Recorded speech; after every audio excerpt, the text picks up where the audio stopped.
So welcome to a webinar around two of my absolute favourite topics, mindset and money. And the thing about mindset and money is that it works very, very closely together. In fact, mindset is about 95% of everything that we do. It doesn't matter what it is in life, the way things happen to you, it's all got to be looked at your mindset, because your mindset will actually dictate what happens in your life. And a lot of people, don't believe this to be truth, but it's been proven time and time again now that the way we think will affect what happens to us. So hopefully tonight I can explain a little bit about that. And there's some other webinars that will be coming up that will explain a lot more of this. So let's see if this works. Like I said, don't worry about the cameras because you won't be seen. Now, there are usually about predominant six areas of life that we work with. Now, these six areas that I'm going to talk about actually affect every part of your life. And these areas are career and money. Tonight we are talking about money, but the important thing to remember is that these other areas in the wheel of life actually will affect how you perceive money, how you act when it comes to making money, how you hold money. And it's all to do with things that you've grown up with or things that have happened to you in your past. So this is why I say your mindset is so, so important. So these areas all intermingle with each other. Now, of course, your career and your profession, or whether you're self-employed, will absolutely dictate the sort of amounts of money that you can make and how you can advance yourself, be it in your career or be it as a self-employed person. So that is the very first one you have to look at. Health and fitness. Now, people sometimes say to me, how does my health and fitness actually affect my ability to make money? Sorry, guys. Now, if you are not healthy, if you don't feel well, you're not going to be so motivated to either get your business up and running or go out there and work a little bit hard or become more productive. And the way you look at opportunities that present themselves to you will be very, very different depending on how you feel. So you must look after yourself when it comes to making money. Because at the end of the day, this is one of the misconceptions I heard for a very, very long time. It's being more readily accepted now. And that misconception is, if I'm a business owner, right, how does me affect the business? Well, you make all the decisions in your business. You make all the decisions in your career. You make a decision whether to stay in a job or not to stay in a job. You make all the decisions. So if you're making all the decisions, how you feel and think is absolute paramount to the ability for you to be able to make more money or not. You make the decisions as to, if you're a business owner, whether you're going to run ads campaign or whether you're going to do organic, type of advertising, whether you're going to jump on and do webinars like I'm doing, whether you're going to jump on and do, Facebook Lives or Insta Lives or Reels or whatever. So the way you feel will have an impact on how you show up in your life when it comes to money. So health and fitness being the first one, how you feel. And if you're not looking after you and you're feeling not great in the mornings, you can't get out of bed, or you're not feeling great during the day, you start getting slumped by lunchtime, well, that's going to impact on the decisions, and that will impact on how you'll be able to make money. Relationships is another one. This is another really big one. Now when I talk about relationships, I talk about relationships with a significant other. Now, it's really interesting that I have worked with people in my field that have stopped themselves from actually making money because their relationships were not very good. And you might say, well, how does that got to do with it? Well, what has actually happened that I've seen from clientele in the past is that people stop trying to make money because their relationships aren't good. They don't know if they're going to stay in a relationship. So they actually sabotage themselves because they might lose that to the partner. One of the other sort of scenarios that I actually saw with this too was a man whose wife just wouldn't go to work. He wanted her to work. He was working really hard. He would have liked to get a part-time job to help support the lifestyle that they wanted, and she refused. And so he became quite resentful towards that. So again, your relationship can affect it. Your personal development, and that's about you. Personal development is all about your mindset, how you think, how you feel about money, all the experiences that you've had with money in the past, all the stories that you tell yourself about money, all the stories that you've even grown up with about money. And they do impact you now, and you don't realize, because 95% of what we do is unconscious, all these unconscious stories and scenarios that run around in your unconscious mind will actually affect how you perceive money. Family and friends is another big one, right? And family meaning siblings, children, all that sort of stuff. They can also affect how you make money. They say that you are the sum total of the 5 people that you hang around with. Now, I don't know about you, but I've often came up with, schemes and things that I want to do, and, all these strategies around my business, and often get told by family and friends that's not going to work. So your family and friends can affect how you're going to perceive money as well, not just how you perceive it, but they can affect you as well. So one of the things that when it comes to money that you want to be looking at is, do these people that you're around support you? Now, I know it's really hard with family because you can't sort of get rid of your family, but what you can do is become aware of some of the things that they tell you that possibly might be stopping you from creating the wealth and abundance that you're after. And the last one is spiritual development. Now, spiritual development in this quadrant, I sort of put things like, meditations, rest and relaxation, and being able to actually see yourself as being more than what you perceive to be, and knowing that in order to have, a day that sort of runs the way you want it to, you need to start your mornings off with perhaps a meditation to calm you down, becoming more aware of who you are and what it is that you really, really want.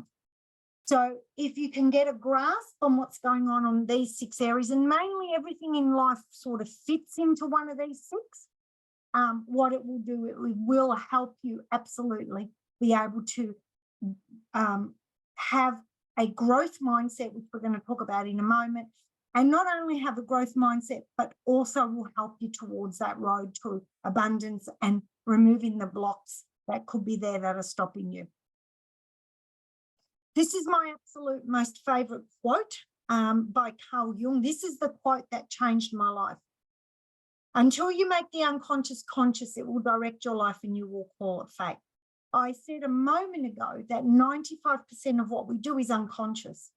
So unless you know what is going on inside that unconscious mind of yours, it will rule what you do. Because 95% of what we do is unconscious, meaning that it's not meaning, like that we're unconscious and we don't know, but it's not in our awareness. That's what that means. So 95% of what we do is out of our awareness. It's like automatic behaviors, automatic knee-jerk reactions to things. And unless you become aware of those automatic behaviors, of those reactions, of how you deal with things, you will just continue on those patterns. And if you're on this webinar or watch this on a replay, what I would say to you is that you would be here for an absolute reason, and it would be mainly around money. And so you need to know that anything that you change, even a small tweak, will make a difference, okay? We don't always have to make big, giant leaps and bounds. It's just becoming aware of what's going on for you slowly, and that helps you to move along. Just a little bit for those who don't know who I am and why I'm talking about this subject, apart from the fact that just over 10 years ago, I was on the verge of bankruptcy myself. I'm also a trainer, a business coach, and a mentor. I coach predominantly service-based businesses, but I have worked with product-based businesses as well. I am a master practitioner and proudly a master trainer, one of less than 10 in Australia at the moment, of neuro-linguistic programming, also known as NLP, timeline therapy, hypnosis, NLP coaching, meditation, where I have a course that I wrote myself, and something called Neuro Change Method, which is a scientifically based. So I've worked a lot on understanding people's mindset and work with a lot of people around mindset and money, and do know how your mindset directly affects your money, and all your old stories from the past do as well.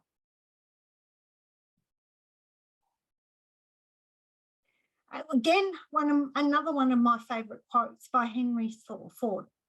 Whether you think you can or you think you can't, you're absolutely right. Now, when you look at this quote, you think, how can this be possible? See, the thing is that we see or perceive the world according to our beliefs.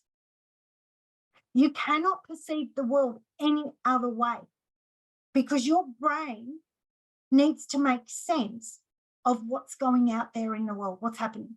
So in order for that to happen, and it happens quite quickly, you perceive the outside world according to what you believe to be true. So if you think you can do something, all of a sudden you begin to see opportunities because you believe that. You see the outside world and all the opportunities that are available to you to be able to do what you want. But if you think you can't, you're right as well, because again, your unconscious mind will filter in information according to your beliefs. So it will only show you things, that are not opportunities for you to obtain the goal that you want, because you don't think you can do it. So the unconscious mind will always take the path of least resistance, and it will show you exactly what you want. So if you think you can do something, it will show you all the opportunities, because it will always prove you right. The unconscious mind is like a little child, and it wants to make you happy. So if you're constantly saying, I can't do something, the unconscious mind will go, well, that's true, you can't. Let me show you that you can't. But if you say, I can do something, the unconscious mind will go, oh, yes, let me show you how you can. So something to really think about, because your mindset will affect everything that happens in your life. Like I said, we're talking about money tonight, but it's across the board. Now, for all of you, whether you're watching on the replay or not, if you grab your phones, I'll give you a couple of minutes. If you scan this QR code, you will be able to grab yourself a PDF, and you're welcome to print it out or just have it up on your computer. And the PDF is all about growth and fixed mindset, which we're going to talk about in a moment. So I'm just going to leave it there just a couple of minutes, not minutes, a few seconds more before I move on to the next slide. So just grab your phone and take a scan of this. And don't worry if you don't get it right now, you will get a replay and you can go back and scan this for yourself as well.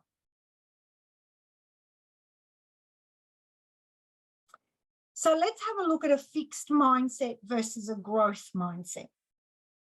So a fixed mindset is the mindset of a person who says things like, I can't do this.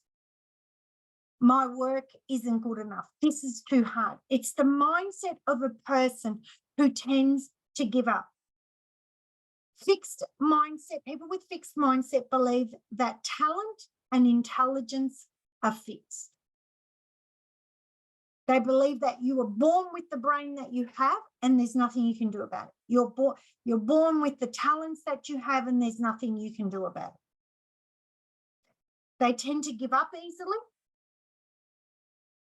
They tend to, see, the thing is, when you've got a fixed mindset, what tends to happen is the unconscious mind proves you right.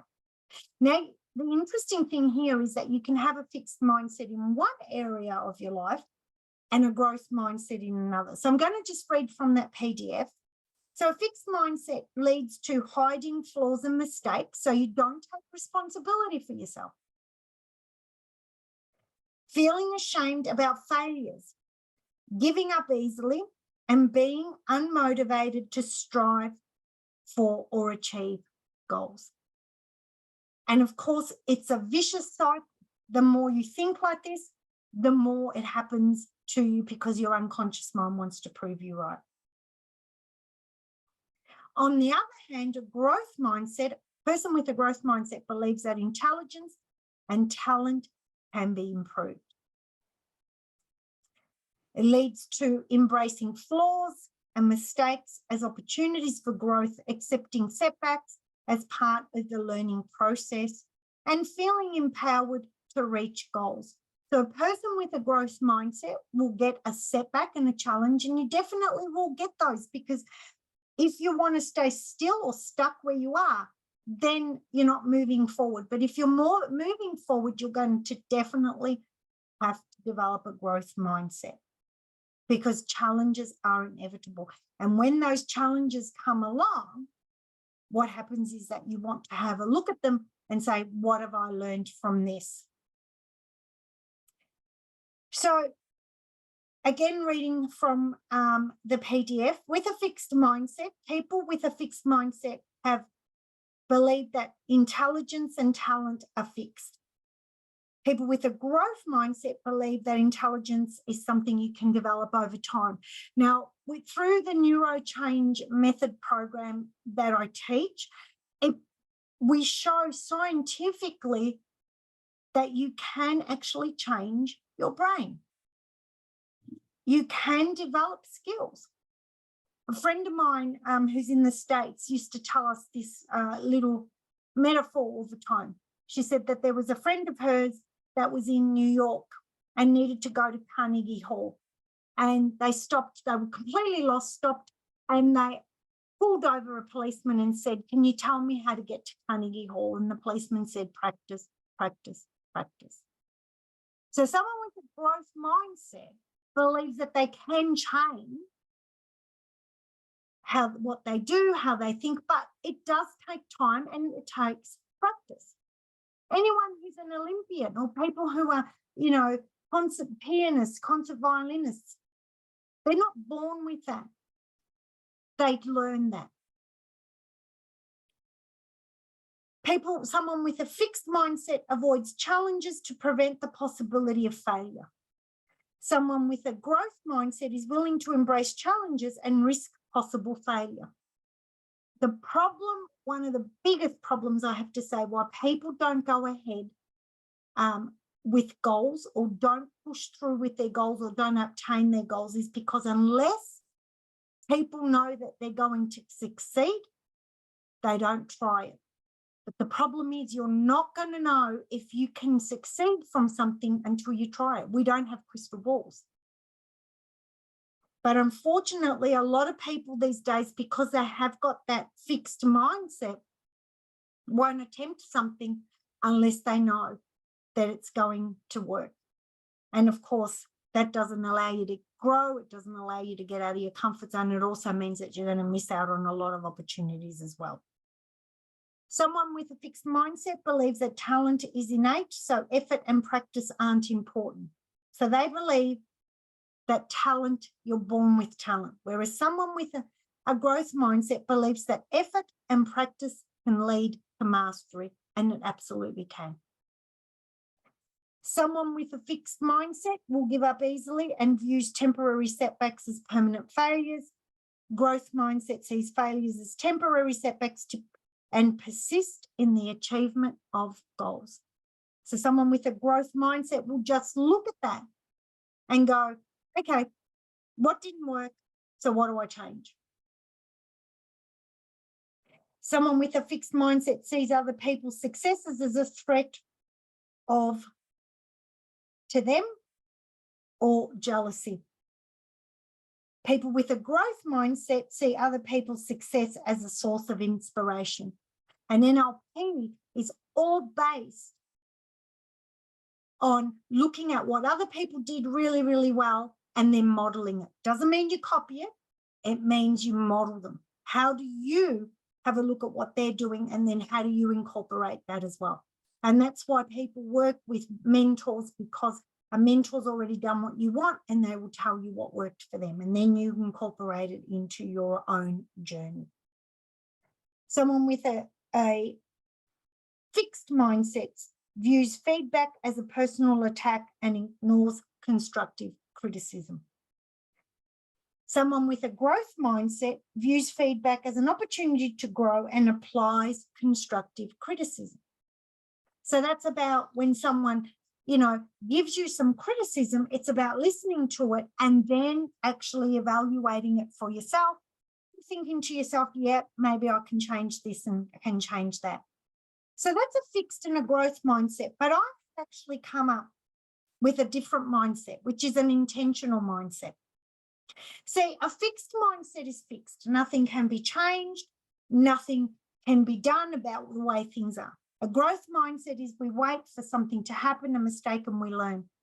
An intentional mindset is a mindset sets out from day dot to just go for whatever they want to go for. And when a challenge comes, right, instead of looking at it and going, what did I learn from that? What they do is they look at that and they go, what didn't work? Let's move on, because my intention is to get from where I am now to where I want to go. So a growth mindset is great, but an intentional mindset, not waiting for failure or not waiting for a lesson, looking at a challenge as being something that just needs you to pivot rather than sitting going, what did I learn from that, will actually help you move quicker and quicker. So I talked a little bit about why is it that the unconscious mind actually takes in information according to our beliefs and our values and our mindset. This is called the NLP communication model. And we take information from the outside world through our 5 senses. And once we get that information, and there's literally something like 12 million bits of information coming at you per second. 12 million bits that the unconscious mind is aware of. Now, according to your beliefs, according to the way you think, according to your mindset and all those sorts of things, the unconscious mind will delete, first of all, everything it thinks it's not important to you. So if you think you can't do something, and let's say the unconscious mind sees something outside of you that is a possibility that you can do it, it will delete it and not show you. That's why it's a self-fulfilling prophecy, because it thinks you already know you can't do it, so why show you that? So it deletes everything that it believes not to be important to you. Then it's distorted so that it can make sense to you.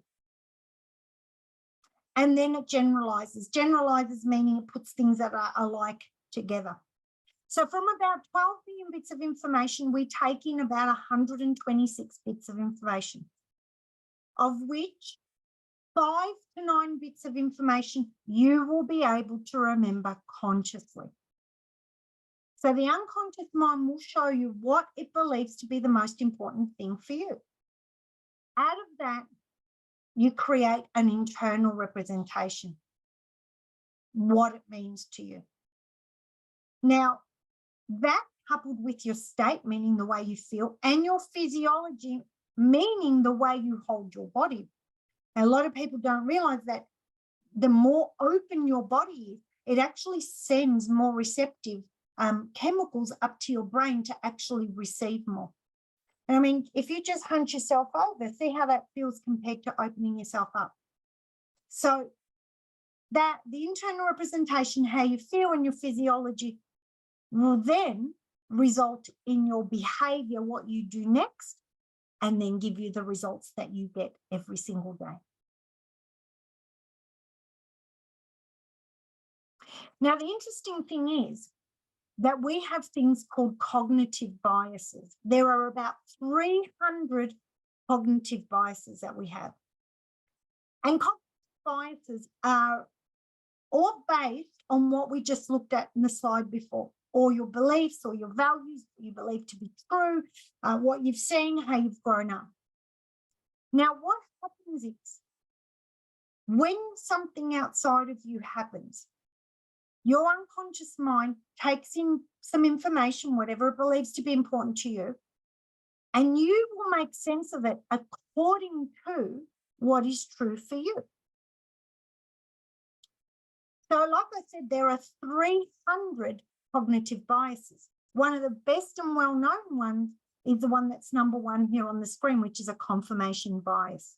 And a confirmation bias basically works, the best way I can actually describe it is like a Google Drive. If you type a word into the Google Drive, it will bring you the information that you've asked for. So what happens is, because you've got a belief, a strong belief in something, your confirmation bias will make you see and confirm that belief all the time. And remember, we have 300 of them. So your mindset is that you have to understand your mindset is so incredibly important, because if you don't understand what's going on in your mindset, chances are that you have some sort of cognitive biases. And I encourage everyone to have a look at all, like as many as you possibly can. You will see the world according to your biases, not necessarily what may be true, but according to your beliefs. And that's why you could be standing in front of someone and they're saying the same thing and two people hear it completely different, because you take it in according to what you believe. So everything that you see outside of yourself is actually based on you, on your mindset.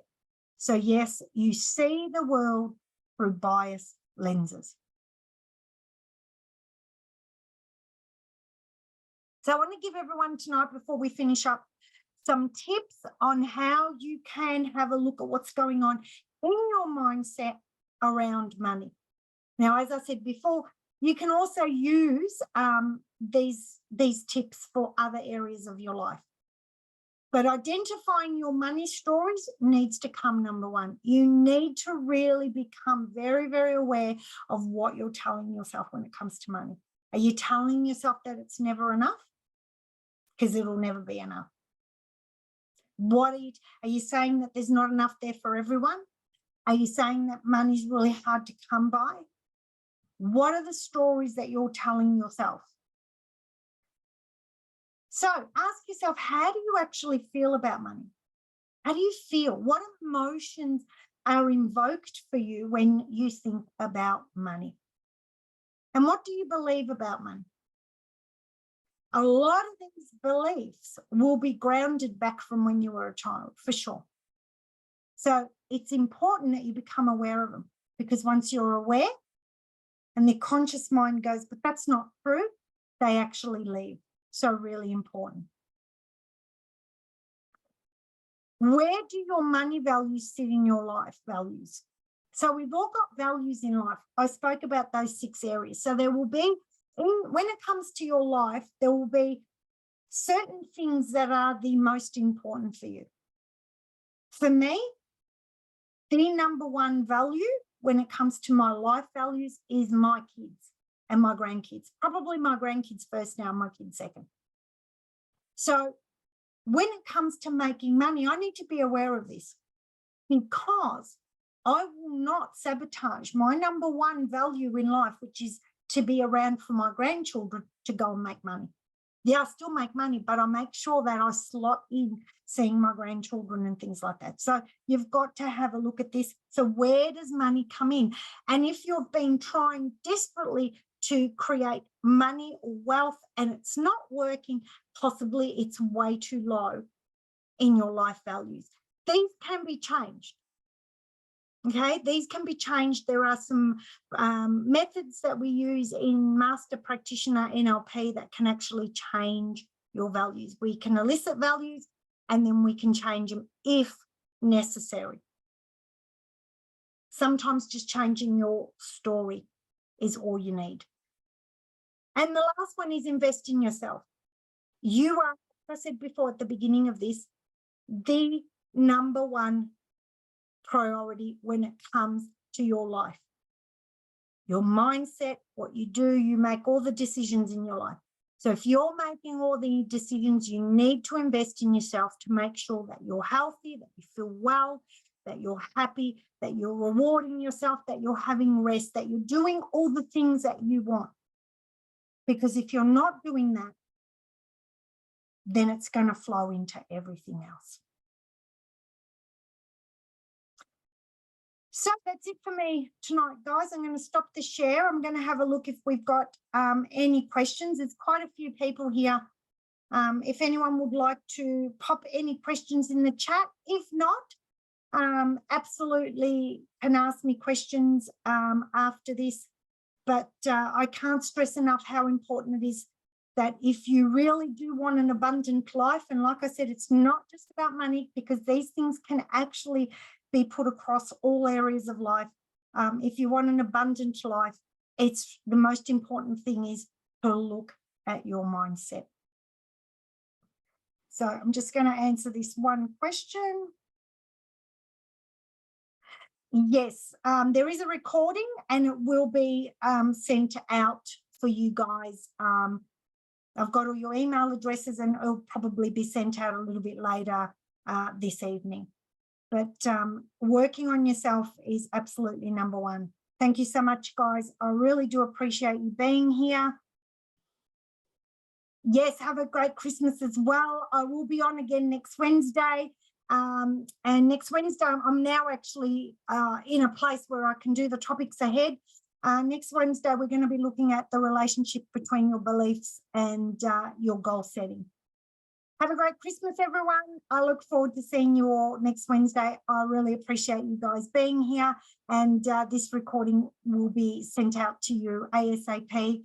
Any questions, whether you're watching this on a replay, whether you've been here tonight, or whether you're watching it elsewhere through a link or something like that, please, if you've got any questions, just reach out. Thanks for being here, guys. Bye for now.